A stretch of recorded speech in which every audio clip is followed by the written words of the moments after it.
ಕಾಂಗ್ರೆಸ್ ಸರ್ಕಾರದಲ್ಲಿ ನಡೆಯುತ್ತಿರುವ ಕುರ್ಚಿ ಕದನ ಇನ್ನೂ ಅಂತ್ಯ ಕಾಣದಿರುವ ಹಿನ್ನೆಲೆಯಲ್ಲಿ ಇದೀಗ ದಲಿತ ನಾಯಕರು ಹಾಗೂ ದಲಿತ ಸಮುದಾಯದ ಸ್ವಾಮೀಜಿಗಳು ಅಖಾಡಕ್ಕಿಳಿದಿದ್ದಾರೆ. ವಿಶೇಷವೆಂದರೆ ಈ ಬೆಳವಣಿಗೆ ಮುಖ್ಯಮಂತ್ರಿ ಸಿದ್ದರಾಮಯ್ಯ ಅವರ ತವರು ಜಿಲ್ಲೆ ಮೈಸೂರಿನಲ್ಲಿಯೇ ನಡೆದಿದೆ. ಮೈಸೂರಿನ ಜಲದರ್ಶಿನಿ ಅತಿಥಿ ಗೃಹದಲ್ಲಿ ಆಯೋಜಿಸಲಾಗಿದ್ದ ಸಭೆಯಲ್ಲಿ ದಲಿತ ಸಮಾಜದ ಪ್ರಮುಖ ಮುಖಂಡರು ಹಾಗೂ ವಿವಿಧ ಮಠಗಳ ಸ್ವಾಮೀಜಿಗಳು ಭಾಗವಹಿಸಿದರು. ಸಭೆಯಲ್ಲಿ ಮಾತನಾಡಿದ ನಾಯಕರು, ಸಿದ್ದರಾಮಯ್ಯ ಅವರು ಅಹಿಂದ ರಾಜಕಾರಣದಲ್ಲಿ ಆ ಮತ್ತು ದಾ ಅಂದರೆ ಅಲ್ಪಸಂಖ್ಯಾತರು ಹಾಗೂ ದಲಿತರ ಪಾತ್ರವನ್ನು ಸೃಷ್ಟಿಸಬೇಕು, ಸ್ಪಷ್ಟಪಡಿಸಬೇಕು ಎಂದು ಆಗ್ರಹಿಸಿದರು. ಸಿದ್ದರಾಮಯ್ಯ ಅವರು ಮುಖ್ಯಮಂತ್ರಿ ಸ್ಥಾನದಿಂದ ಕೆಳಗಿಳಿದರೆ ದಲಿತ ಸಮುದಾಯದ ನಾಯಕನನ್ನೇ ಮುಖ್ಯಮಂತ್ರಿ ಮಾಡಬೇಕು ಎಂಬ ಕೂಗು ಸಭೆಯಲ್ಲಿ ಜೋರಾಗಿ ಕೇಳಿಬಂತು.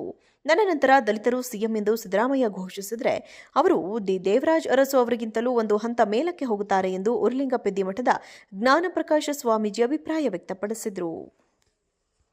ಕಾಂಗ್ರೆಸ್ ಸರ್ಕಾರದಲ್ಲಿ ನಡೆಯುತ್ತಿರುವ ಕುರ್ಚಿ ಕದನ ಇನ್ನೂ ಅಂತ್ಯ ಕಾಣದಿರುವ ಹಿನ್ನೆಲೆಯಲ್ಲಿ ಇದೀಗ ದಲಿತ ನಾಯಕರು ಹಾಗೂ ದಲಿತ ಸಮುದಾಯದ ಸ್ವಾಮೀಜಿಗಳು ಅಖಾಡಕ್ಕಿಳಿದಿದ್ದಾರೆ. ವಿಶೇಷವೆಂದರೆ ಈ ಬೆಳವಣಿಗೆ ಮುಖ್ಯಮಂತ್ರಿ ಸಿದ್ದರಾಮಯ್ಯ ಅವರ ತವರು ಜಿಲ್ಲೆ ಮೈಸೂರಿನಲ್ಲಿಯೇ ನಡೆದಿದೆ. ಮೈಸೂರಿನ ಜಲದರ್ಶಿನಿ ಅತಿಥಿ ಗೃಹದಲ್ಲಿ ಆಯೋಜಿಸಲಾಗಿದ್ದ ಸಭೆಯಲ್ಲಿ ದಲಿತ ಸಮಾಜದ ಪ್ರಮುಖ ಮುಖಂಡರು ಹಾಗೂ ವಿವಿಧ ಮಠಗಳ ಸ್ವಾಮೀಜಿಗಳು ಭಾಗವಹಿಸಿದರು. ಸಭೆಯಲ್ಲಿ ಮಾತನಾಡಿದ ನಾಯಕರು, ಸಿದ್ದರಾಮಯ್ಯ ಅವರು ಅಹಿಂದ ರಾಜಕಾರಣದಲ್ಲಿ ಆ ಮತ್ತು ದಾ ಅಂದರೆ ಅಲ್ಪಸಂಖ್ಯಾತರು ಹಾಗೂ ದಲಿತರ ಪಾತ್ರವನ್ನು ಸೃಷ್ಟಿಸಬೇಕು, ಸ್ಪಷ್ಟಪಡಿಸಬೇಕು ಎಂದು ಆಗ್ರಹಿಸಿದರು. ಸಿದ್ದರಾಮಯ್ಯ ಅವರು ಮುಖ್ಯಮಂತ್ರಿ ಸ್ಥಾನದಿಂದ ಕೆಳಗಿಳಿದರೆ ದಲಿತ ಸಮುದಾಯದ ನಾಯಕನನ್ನೇ ಮುಖ್ಯಮಂತ್ರಿ ಮಾಡಬೇಕು ಎಂಬ ಕೂಗು ಸಭೆಯಲ್ಲಿ ಜೋರಾಗಿ ಕೇಳಿಬಂತು. ನನ್ನ ನಂತರ ದಲಿತರು ಸಿಎಂ ಎಂದು ಸಿದ್ದರಾಮಯ್ಯ ಘೋಷಿಸಿದರೆ ಅವರು ದೇವರಾಜ್ ಅರಸು ಅವರಿಗಿಂತಲೂ ಒಂದು ಹಂತ ಮೇಲಕ್ಕೆ ಹೋಗುತ್ತಾರೆ ಎಂದು ಉರ್ಲಿಂಗಪೆದ್ದಿ ಮಠದ ಜ್ಞಾನಪ್ರಕಾಶ ಸ್ವಾಮೀಜಿ ಅಭಿಪ್ರಾಯ ವ್ಯಕ್ತಪಡಿಸಿದರು. ಕಾಂಗ್ರೆಸ್ ಸರ್ಕಾರದಲ್ಲಿ ನಡೆಯುತ್ತಿರುವ ಕುರ್ಚಿ ಕದನ ಇನ್ನೂ ಅಂತ್ಯ ಕಾಣದಿರುವ ಹಿನ್ನೆಲೆಯಲ್ಲಿ ಇದೀಗ ದಲಿತ ನಾಯಕರು ಹಾಗೂ ದಲಿತ ಸಮುದಾಯದ ಸ್ವಾಮೀಜಿಗಳು ಅಖಾಡಕ್ಕಿಳಿದಿದ್ದಾರೆ. ವಿಶೇಷವೆಂದರೆ ಈ ಬೆಳವಣಿಗೆ ಮುಖ್ಯಮಂತ್ರಿ ಸಿದ್ದರಾಮಯ್ಯ ಅವರ ತವರು ಜಿಲ್ಲೆ ಮೈಸೂರಿನಲ್ಲಿಯೇ ನಡೆದಿದೆ. ಮೈಸೂರಿನ ಜಲದರ್ಶಿನಿ ಅತಿಥಿ ಗೃಹದಲ್ಲಿ ಆಯೋಜಿಸಲಾಗಿದ್ದ ಸಭೆಯಲ್ಲಿ ದಲಿತ ಸಮಾಜದ ಪ್ರಮುಖ ಮುಖಂಡರು ಹಾಗೂ ವಿವಿಧ ಮಠಗಳ ಸ್ವಾಮೀಜಿಗಳು ಭಾಗವಹಿಸಿದರು. ಸಭೆಯಲ್ಲಿ ಮಾತನಾಡಿದ ನಾಯಕರು, ಸಿದ್ದರಾಮಯ್ಯ ಅವರು ಅಹಿಂದ ರಾಜಕಾರಣದಲ್ಲಿ ಆ ಮತ್ತು ದಾ ಅಂದರೆ ಅಲ್ಪಸಂಖ್ಯಾತರು ಹಾಗೂ ದಲಿತರ ಪಾತ್ರವನ್ನು ಸೃಷ್ಟಿಸಬೇಕು, ಸ್ಪಷ್ಟಪಡಿಸಬೇಕು ಎಂದು ಆಗ್ರಹಿಸಿದರು.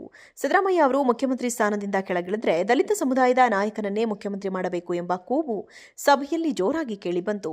ನನ್ನ ನಂತರ ದಲಿತರು ಸಿಎಂ ಎಂದು ಸಿದ್ದರಾಮಯ್ಯ ಘೋಷಿಸಿದರೆ ಅವರು ದೇವರಾಜ್ ಅರಸು ಅವರಿಗಿಂತಲೂ ಒಂದು ಹಂತ ಮೇಲಕ್ಕೆ ಹೋಗುತ್ತಾರೆ ಎಂದು ಉರ್ಲಿಂಗಪೆದ್ದಿ ಮಠದ ಜ್ಞಾನಪ್ರಕಾಶ ಸ್ವಾಮೀಜಿ ಅಭಿಪ್ರಾಯ ವ್ಯಕ್ತಪಡಿಸಿದರು. ಕಾಂಗ್ರೆಸ್ ಸರ್ಕಾರದಲ್ಲಿ ನಡೆಯುತ್ತಿರುವ ಕುರ್ಚಿ ಕದನ ಇನ್ನೂ ಅಂತ್ಯ ಕಾಣದಿರುವ ಹಿನ್ನೆಲೆಯಲ್ಲಿ ಇದೀಗ ದಲಿತ ನಾಯಕರು ಹಾಗೂ ದಲಿತ ಸಮುದಾಯದ ಸ್ವಾಮೀಜಿಗಳು ಅಖಾಡಕ್ಕಿಳಿದಿದ್ದಾರೆ. ವಿಶೇಷವೆಂದರೆ ಈ ಬೆಳವಣಿಗೆ ಮುಖ್ಯಮಂತ್ರಿ ಸಿದ್ದರಾಮಯ್ಯ ಅವರ ತವರು ಜಿಲ್ಲೆ ಮೈಸೂರಿನಲ್ಲಿಯೇ ನಡೆದಿದೆ. ಮೈಸೂರಿನ ಜಲದರ್ಶಿನಿ ಅತಿಥಿ ಗೃಹದಲ್ಲಿ ಆಯೋಜಿಸಲಾಗಿದ್ದ ಸಭೆಯಲ್ಲಿ ದಲಿತ ಸಮಾಜದ ಪ್ರಮುಖ ಮುಖಂಡರು ಹಾಗೂ ವಿವಿಧ ಮಠಗಳ ಸ್ವಾಮೀಜಿಗಳು ಭಾಗವಹಿಸಿದರು.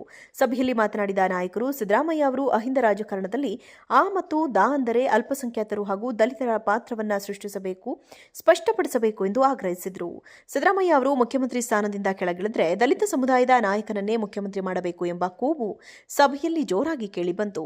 ನನ್ನ ನಂತರ ದಲಿತರು ಸಿಎಂ ಎಂದು ಸಿದ್ದರಾಮಯ್ಯ ಘೋಷಿಸಿದರೆ ಅವರು ದೇವರಾಜ್ ಅರಸು ಅವರಿಗಿಂತಲೂ ಒಂದು ಹಂತ ಮೇಲಕ್ಕೆ ಹೋಗುತ್ತಾರೆ ಎಂದು ಉರ್ಲಿಂಗಪೆದ್ದಿ ಮಠದ ಜ್ಞಾನಪ್ರಕಾಶ ಸ್ವಾಮೀಜಿ ಅಭಿಪ್ರಾಯ ವ್ಯಕ್ತಪಡಿಸಿದರು.